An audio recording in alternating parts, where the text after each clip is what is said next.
اس میں بڑا سمانک تھے. تو ایک دن میں گیا تو کہنے لگے الحمدللہ آج میں بڑے سکون میں ہوں. میں نے کہا جی وہ کیا ہوا؟ کہنے لگے میں اپنے آپ کو بڑا پیر صاحب سمجھنے لگ گیا تھا.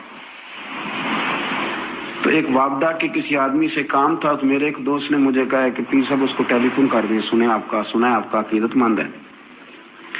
میں نے اس بندے کو ٹیلی فون کیا تو کہتا پیر صاحب میں عزت آپ کی بڑی کرتا ہوں پر یہ کام نہیں ہو سکتا. کہتے ہیں جب اس نے مجھے کہا نا تو کچھ بھی نہیں تو مجھے بڑا مزہ آیا، ورنہ میرا تو نفس پھول گیا تھا. میں تو سمجھتا تھا کہ جو میں کہتا ہوں ویسے ہی ہو جاتا ہے. کہتے اس نے تھوڑا سا نا مجھے لیول میں کیا ہے، مجھے مزہ آیا.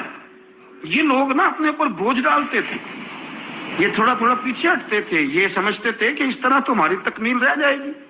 صبح سے شام تک اگر اسی نفس کی باتیں مانتے جائیں گے تو خرابی کرے گا.